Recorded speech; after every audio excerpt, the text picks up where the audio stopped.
Part 3 of chapter 7 that is directing. First और second part में students हमने देखा था कि डायरेक्टिंग का मीनिंग क्या होता है, उसकी importance, characteristics, objectives.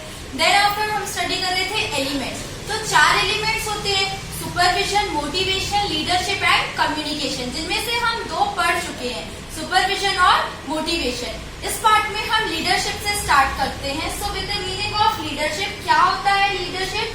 Refers to the process of influencing the behaviour and performance of others in group efforts to achieve specific goals in a given time.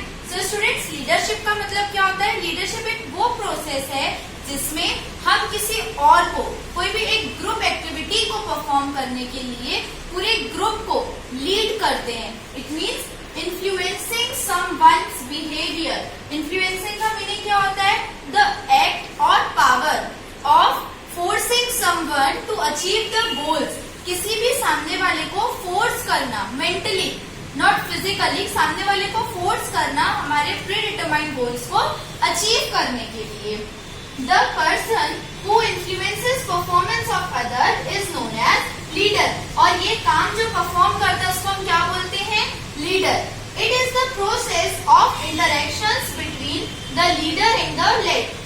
Leadership क्या होता है? जो हमारा लीडर है और जो लेड है, जो लीडर कर रहा है, मतलब जो लीड कर रहा है वो क्या कहलाता है? लीडर। और जिसको हम लीड कर रहे हैं वो क्या कहलाता है? लेड। तो इन दोनों के बीच में जो इंटरेक्शंस हो रहे हैं, वो जो प्रोसेस है उसको हम क्या बोलते हैं student? Leadership. So in short, what is leadership? Leadership का मतलब ये होता है कि किसी भी एक ग्रुप एक्टिविटी को परफॉर्म करने के लिए, सबको गाइडेंस प्रोवाइड करने के लिए, जब उनमें से मान लीजिए हमारा एक कोई ग्रुप है 10 बंदों का, 10 लोग हैं उस ग्रुप में और उन 10 लोग तो परफॉर्म करेंगे नहीं, तो उन सब में क्या होता है? कोई भी एक मेन लीडर का रोल परफॉर्म करता है, तो वो ही सबको गाइड करेगा कि हमें क्या नेक्स्ट स्टेप क्या लेना है। जो भी हमारा वर्क शेड्यूल है तो कोई भी एक ही बंदा बताता है, and he is known as leader, and this process is known as leadership. तो देखते हैं इसकी कुछ definitions. Definition according to George R Terry,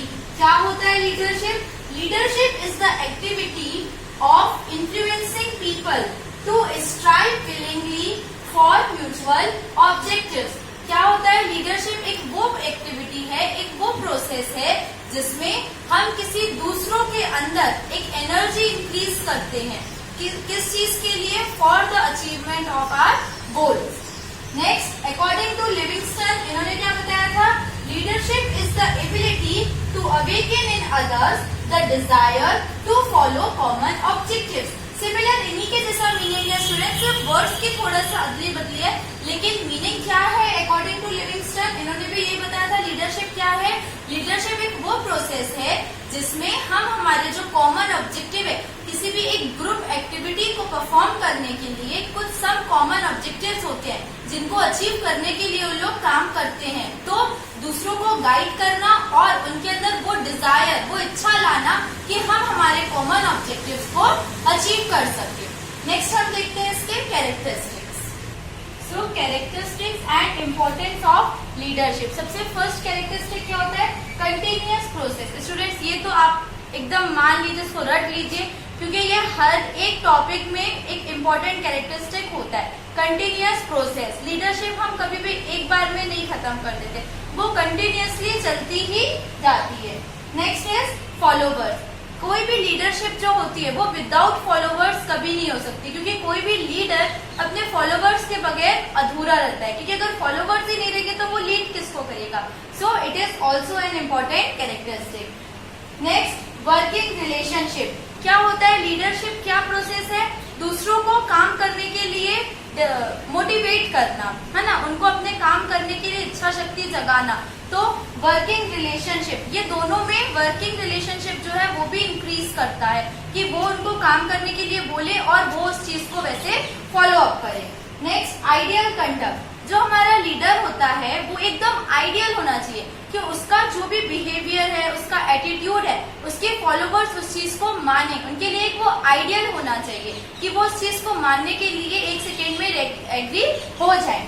next, interpersonal influence. Leadership क्या प्रोसेस है? दूसरों को इन्फ्लुएंस करना, दूसरों को जगाना, एक एक्ट है और एक पावर है। किस चीज के लिए? For achievement of our goal. So it is an interpersonal relationship और interpersonal influence. So these are the characteristics of leadership. Now importance, सबसे फर्स्ट इम्पोर्टेंस होता है सोर्स ऑफ मोटिवेशन। लीडरशिप में हम दूसरों को काम करने के लिए फोर्स करते हैं, तो बट ऑब्वियस सी बात है हम उन्हें काम करने के लिए एक प्रकार से मोटिवेट कर रहे हैं कि आप इस काम को इस तरीके से फॉलो अप करो। Next, clarification of goals. अगर किसी भी ग्रुप एक्टिविटी में एक लीडर हो जाए तो जो हमारे गोल्स है, जो हमारा वर्किंग शेड्यूल है, वो एकदम क्लियर हो जाता है, हमारे कॉन्सेप्ट जो होते हैं वो एकदम क्लियर हो जाते हैं। So clarification of goals. Next is team spirit. Leadership process से क्या होता है, जो हमारे ग्रुप है उसमें लीडर और लेड के बीच में क्या होता है, टीम स्पिरिट भी इंक्रीज होती है। एक काम करने की इच्छा, टीम को साथ में लेके चलने की इच्छा, ये सारी चीजें भी इंक्रीज होती हैं। Next, proper representation. अब कोई भी अगर ग्रुप है, सब लोग तो अपने आप को रिप्रेजेंट कर नहीं सकते, उनकी तरफ से कोई भी एक ही रिप्रेजेंट करेगा। जैसे अगर हमारी क्लास होती है, मान लीजिए आपकी क्लास है कोई, और वहां पे सब स्टूडेंट्स को रिप्रेजेंट करने के लिए एक कैप्टन और मॉनिटर बनाया जाता है। ठीक उसी प्रकार से किसी भी ग्रुप एक्टिविटी में ग्रुप को रिप्रेजेंट करने के लिए एक लीडर बनाया जाता है। So it is a proper representation system. Next, development of subordinates. अब जो हमारा लीडर है वो हमारे जो फॉलोवर्स हैं, जो भी उसके फॉलोवर्स हैं, उनसे काम करवाएगा, तो क्या होगा, उनका भी डेवलपमेंट होगा। वेरियस जगह पे वेरियस रिसोर्सेज के थ्रू भी उनका डेवलपमेंट इंक्रीज होगा। क्यों? क्योंकि वो उसके गाइडेंस को फॉलो करेंगे। तो बट ऑब्वियसली बात है कि वो उसके कुछ रूल्स रेगुलेशंस भी फॉलो करेंगे, तो क्या होगा, उनकी पर्सनैलिटी भी डेवलप होगी वेरियस तरीके से। So these are the importance of leadership. अब हम देखते हैं कि जो एक लीडर होता है उसकी क्वालिटीज क्या होनी चाहिए, या ideal qualities of a leader क्या होनी चाहिए। Qualities of a good leader. कोई भी एक गुड लीडर, आइडियल लीडर की सबसे फर्स्ट क्वालिटी क्या होनी चाहिए? Sound health. वो हेल्दी होना चाहिए, किसी भी तरीके से वो इल नहीं होना चाहिए, बीमार नहीं होना चाहिए। Next, intelligence. दूसरी चीज क्या होनी चाहिए लीडर में? वो इंटेलिजेंट होना चाहिए, लॉजिकल थिंकिंग होनी चाहिए उसके अंदर। थर्ड, एम्पैथी और सिंपैथी, मतलब कि हम दूसरों की फीलिंग्स, उनके आइडियाज की कदर करें और उनको समझें। नेक्स्ट, ऑब्जेक्टिव एटीट्यूड, मतलब लीडर का जो भी एक्टिविटी परफॉर्म हो रही है या वो जो भी वर्क को परफॉर्म कर रहा है, एक ऑब्जेक्टिव एटीट्यूड होना चाहिए उसके एक्टिविटी परफॉर्म करने से। ये दिखना चाहिए कि हाँ, बंदा किस चीज के लिए बोल रहा है, हमें हमारे ऑब्जेक्टिव्स को अचीव करने के लिए बोल रहा है। नेक्स्ट, सेल्फ कॉन्फिडेंस होना चाहिए, उसको अपने अंदर एक कॉन्फिडेंस होना चाहिए, तभी तो वो दूसरों को लीड कर पाएगा। Sixth is communication ability. अब लीडरशिप क्या है? हमारे फॉलोवर्स को बोलना, मोटिवेट करना वर्क परफॉर्मेंस के लिए। तो हम उनको बोलेंगे कैसे? कम्युनिकेशन के थ्रू। तो उसकी कम्युनिकेशन एबिलिटी भी अच्छी होनी चाहिए। Next, vision and foresight. ये क्या होना चाहिए? फोरसाइट का मीनिंग जैसे मैंने आपको बताया क्या होता है, पहले जो भी फ्यूचर में होने वाला है उसको पहले से सोच लेना कि हमारे ये वर्क को परफॉर्म करने से ये ऐसा होगा। तो फोरसाइटेडनेस होना चाहिए, मतलब वो दूर की सोचे पहले से कि अगर मैं ऐसा करूंगा तो इसका इम्पैक्ट ये होगा या इसका रिएक्शन ये होगा। नेक्स्ट इज कॉम्पिटेंट होना चाहिए। जो भी हमारा लीडर होता है, जो भी वो लीडरशिप परफॉर्म करता है, वो कैसी होनी चाहिए? कॉम्पिटेंट होनी चाहिए, मतलब कंपटीशन करने के जैसी होनी चाहिए, ताकि उसके सामने भी दूसरा बंदा टिक सके या वो उससे कम्पीट कर सके। Next, impartiality. लीडरशिप कैसी होनी चाहिए? इम्पार्शियल होनी चाहिए। मान लीजिए उसके 10 फॉलोवर्स हैं, 10 में से 8 कोई और है, 2 उसके रिलेटिव्स हैं, किसी ग्रुप एक्टिविटी में 2 उसके रिलेटिव्स हैं, किसके? लीडर के। तो इम्पार्शियलिटी होनी चाहिए। ये नहीं कि वो अगर हमारे रिलेटिव्स हैं तो हम उन्हें कुछ नहीं बोलेंगे, या जो हमारे रिलेटिव्स नहीं है हम उन्हीं उनको बोलेंगे, ये चीज नहीं होनी चाहिए। मीन्स की इम्पार्शियल होना चाहिए। And the last is patience. किसी भी लीडर में सबसे मेन तो ये भी होना चाहिए कि वो पेशेंस होना चाहिए उसके अंदर, किसी भी काम को परफॉर्म करने के लिए एकदम ज्यादा हड़बड़ी ना होनी चाहिए, पेशेंस से वो काम करे। नेक्स्ट हम देखते हैं मैनेजर और लीडर का difference. First difference between manager and a leader is position. A manager holds a managerial position. कोई भी कंपनी का मैनेजर क्या होल्ड करता है? Managerial position. उसको एक मैनेजर की पोस्ट दी जाती है।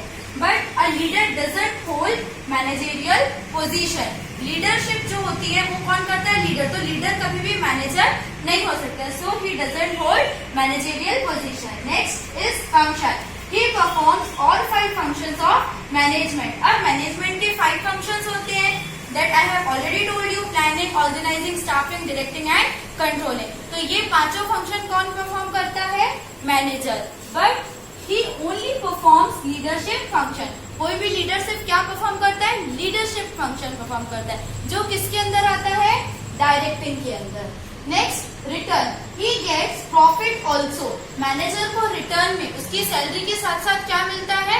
प्रॉफिट भी मिलता है। अगर कुछ ज्यादा प्रॉफिट होता है हमारी कंपनी को तो उसको वो प्रॉफिट का हिस्सा भी मिलता है। बट लीडर को ही ओनली गेट सैलरी। लीडर को प्रॉफिट नहीं मिलता, उसको सिर्फ उसकी सैलरी पे की जाती है।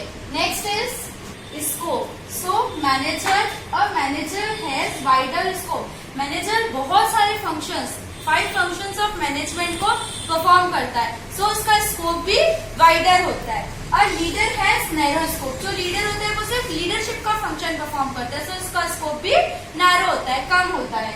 Next aim. A manager aims at achieving the organisational goals. जो भी मैनेजर होता है किसी भी कंपनी, किसी भी फर्म का, तो उसका मेन एम क्या होता है? जो भी हमारे ऑर्गेनाइजेशन के गोल हैं उससे रिलेटेड जितने भी गोल्स होंगे उन सबको अचीव करना। A leader is concern with the goals of group activity. जो भी ग्रुप एक्टिविटी हम परफॉर्म कर रहे हैं, जो भी हमारा लीडर है जिस ग्रुप एक्टिविटी को परफॉर्म कर रहा है वो, तो उसका एम क्या होता है? उन गोल्स को अचीव करना। Last is liability. He is liable for each and every activity. Manager किस किस चीज के लिए लायबल होता है?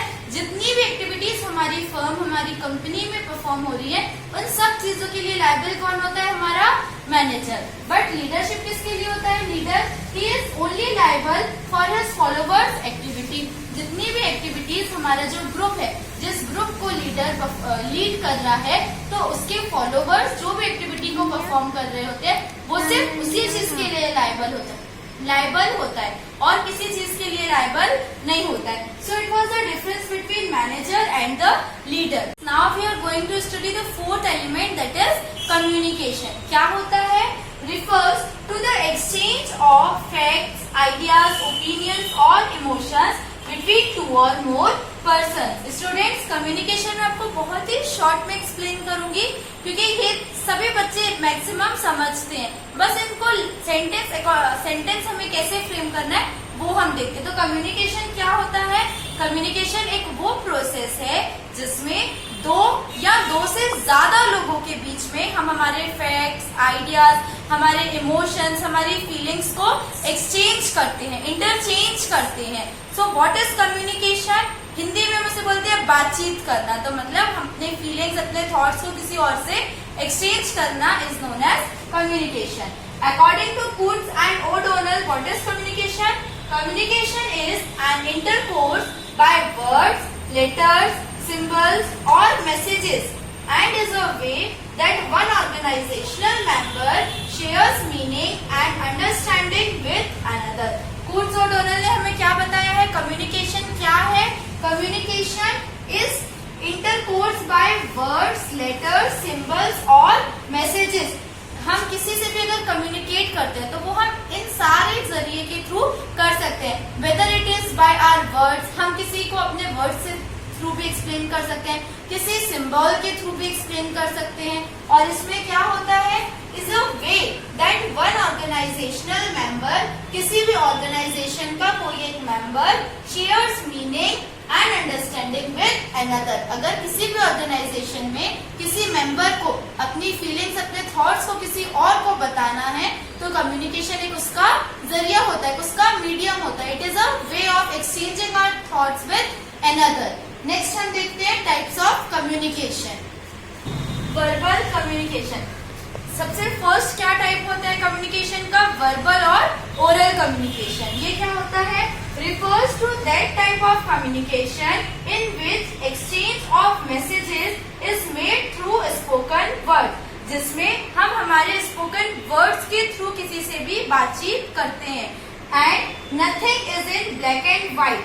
मतलब वो कम्युनिकेशन जिसमें हम विदाउट पेन पेपर का यूज करके कम्युनिकेट करते हैं एक दूसरे के थ्रू। जैसे मैं अभी आपसे बात कर रही हूँ, मतलब आपको समझा रही हूँ, एक्सप्लेन कर रही हूँ, सो ये भी एक कम्युनिकेशन है। ये क्या है? Oral communication. बट अगर किसी चीज को आपको लिख के समझाया तो वो इसी का ऑपोजिट हो जाएगा, that is written communication. The sender and receiver exchange their ideas and facts through speaking and listening. कभी भी कम्युनिकेशन में सबसे पहले तो हमें दो लोगों का होना बहुत ही जरूरी है, एक सेंडर और एक रिसीवर, जो किसी बात को बोले और दूसरा सुने।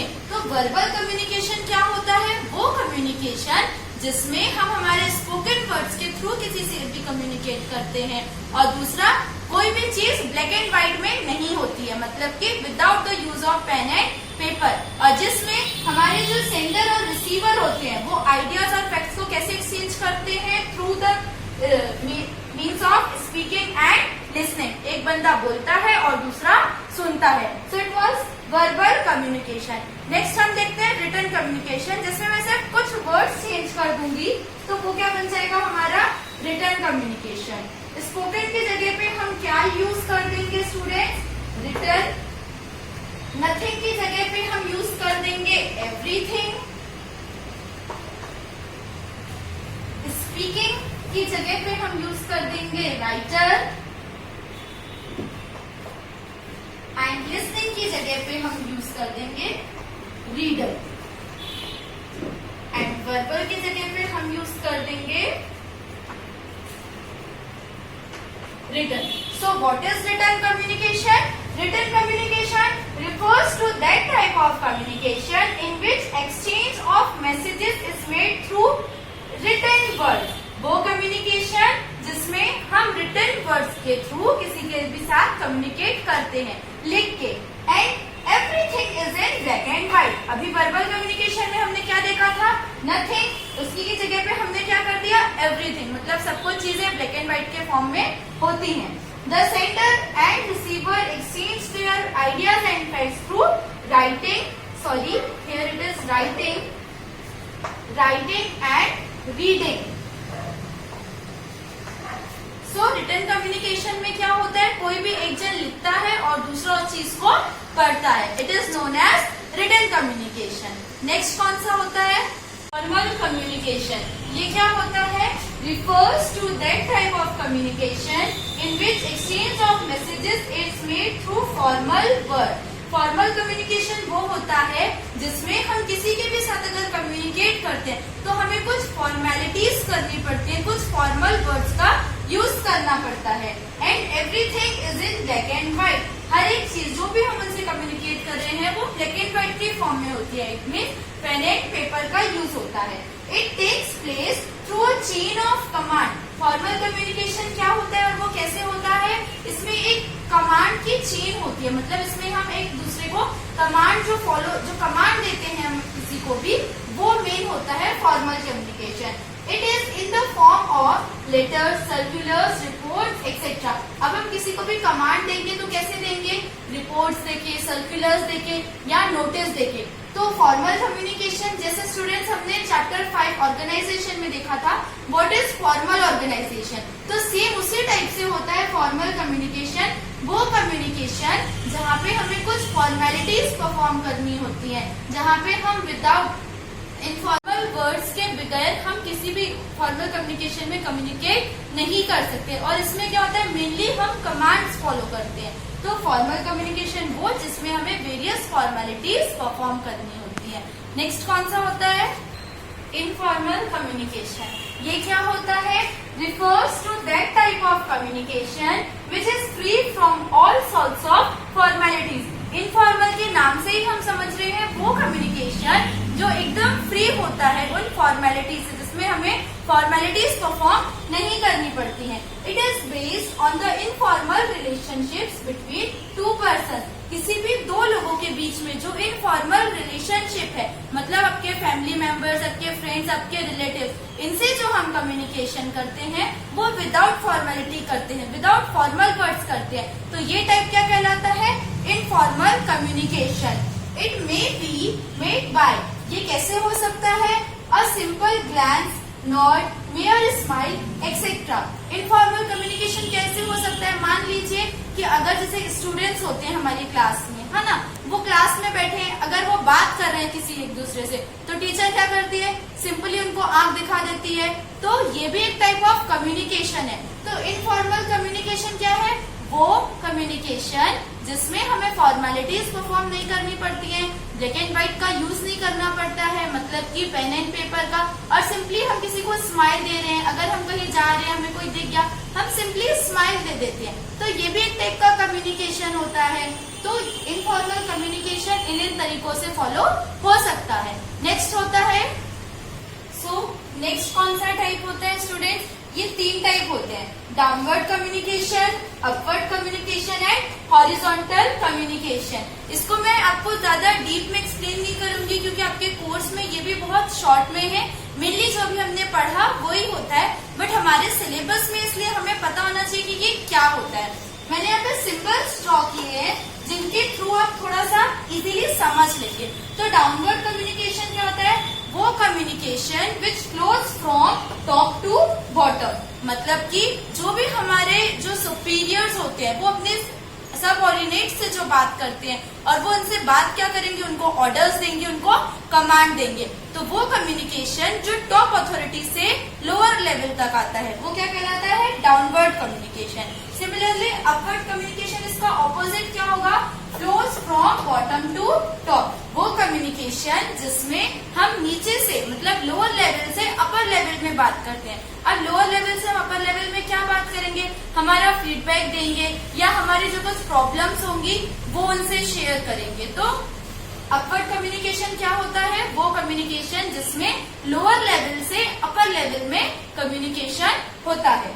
Horizontal communication flows among persons holding positions at the same level। वो कम्युनिकेशन जो उन लोगों के बीच में होता है जो सेम लेवल्स पे होते हैं, मतलब जो भी अथॉरिटीज किसी पर्सन को प्रोवाइड की जाती है सेम लेवल पे होती हैं, तो वो कम्युनिकेशन क्या कहलाता है? Horizontal communication. For example downward communication, जब हमारे प्रिंसिपल उनके टीचर्स या स्टूडेंट्स को कुछ ऑर्डर्स देंगे, कमांड देंगे, तो वो क्या कहलाएगा? Downward communication. अपवर्ड कम्युनिकेशन क्या कहलाएगा? जब हमारे स्टूडेंट्स और टीचर्स प्रिंसिपल से बात करेंगे, मतलब अपना फीडबैक देंगे या अपनी प्रॉब्लम्स शेयर करेंगे, तो वो क्या कहलाएगा? Upward communication. हॉरिजॉन्टल कम्युनिकेशन, हमने अभी इसमें क्या देखा? जो सेम लेवल पे बात होती है, जैसे हमारे टीचर्स हो गए तो उनमें जो कम्युनिकेशन होगा वो कहलाएगा हॉरिजॉन्टल, या जो स्टूडेंट्स बात कर रहे हैं उनमें जो कम्युनिकेशन होगा वो क्या कहलाएगा? Horizontal communication. तो these were the types of communication. अब हम इस चैप्टर का लास्ट टॉपिक देखते हैं, बैरियर्स ऑफ कम्युनिकेशन।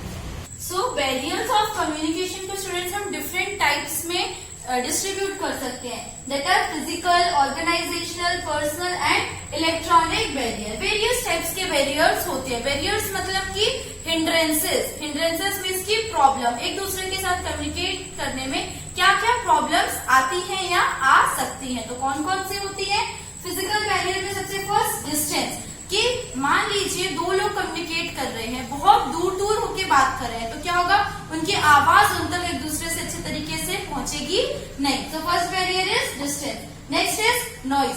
अब उन लोग अगर दूर रह के बात कर रहे हैं और वहां पे बहुत सारा हल्ला हो रहा है, नॉइज हो रहा है, तो भी वो एक दूसरे की बात अच्छे से नहीं सुन पाएंगे। थर्ड, डिस्ट्रेस और लॉन्ग मैसेजेस। क्या होता है? काफी बार हमें किसी भी चीज को बोलना बहुत शॉर्ट में होता है, पर हम उस चीज को एक्सप्लेन इतना ज्यादा कर देते हैं या उस टॉपिक पे हम इतना ज्यादा बोल देते हैं कि एक्चुअली टॉपिक क्या था या हमें मैसेजेस क्या देने थे वो ही इंसान नहीं समझ पाता है। तो इसमें क्या होता है? एक डिस्ट्रस्ट भी हो जाता है कि सामने वाला सोचता है ये तो इतना बोलता ही रहता है, तो उसको उस पर ट्रस्ट भी नहीं होता है। कि हो सकता है कि वो आपको कुछ अच्छा बताना चाहता हो दूसरा पर्सन, बट उसमें एक ट्रस्ट भी खत्म हो जाता है और दूसरा क्या होता है? लेंथी मैसेजेस भी हो जाते हैं। नेक्स्ट, ऑर्गेनाइजेशनल बैरियर में क्या कहा जाता है? स्टेटस। सबसे फर्स्ट, कई बार क्या होता है किसी भी एक ऑर्गेनाइजेशन में अब सबकी अथॉरिटी तो सेम होगी नहीं, सबका स्टेटस तो सेम होगा नहीं। मान लीजिए कुछ कुछ लोग बहुत ही छोटे लेवल पे हैं या कुछ लोग टॉप लेवल पे काम कर रहे हैं, तो क्या होता है एक हेजिटेशन भी होती है लोगों में बातचीत करने के लिए। जो छोटे लेवल पे काम कर रहे होते हैं वो सोचते हैं यार वो तो इतने बड़े हैं, हम उनसे कैसे बात करेंगे या हम उनसे किस तरीके से कम्युनिकेट कर पाएंगे। तो एक स्टेटस जो डिफरेंस आता है वो भी एक बैरियर हो जाता है। Second is lack of information. अब एक ऑर्गेनाइजेशन में जरूरी तो नहीं है कि हर किसी को हर चीज का नॉलेज हो। कई बार हो जाता है कि हम इंसान है ना, इंसान को सब चीज तो याद नहीं हो सकती, तो क्या होता है उसको किसी चीज की इंफॉर्मेशन नहीं भी होती है, तो उस वजह से भी वो सामने वाले से कम्युनिकेट करने में हेजिटेट फील करता है। Third is lack of timing. अब एक ऑर्गेनाइजेशन में बहुत सारे लोग हमारे यहाँ पे काम कर रहे होते हैं, because organisation is a group of person, तो जरूरी नहीं है कि हर किसी के पास एकदम प्रॉपर टाइम हो कि वो खड़े होकर आपकी बात सुने, क्योंकि सबको अपने अपने काम होते हैं। So lack of timing.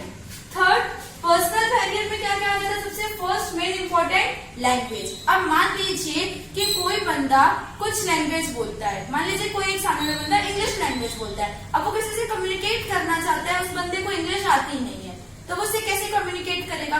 तो जो लैंग्वेज प्रॉब्लम है, मतलब सबकी लैंग्वेज भी डिफरेंट होती है। Next, lack of self confidence. ये भी एक मेन इंपॉर्टेंट टॉपिक होता है कि कई बार क्या होता है कोई लोग सामने से इसीलिए बात नहीं कर पाते क्योंकि उनके अंदर सेल्फ कॉन्फिडेंस की बहुत ही कमी होती है। वो सोचते हैं कि यार हम उससे कैसे बात करेंगे, वो तो हमसे बहुत अच्छा है बोलने में, या हमें इन वर्ड्स का मीनिंग नहीं पता है, तो सेल्फ कॉन्फिडेंस की कमी के कारण भी बात नहीं हो पाती है। Wrong use of words.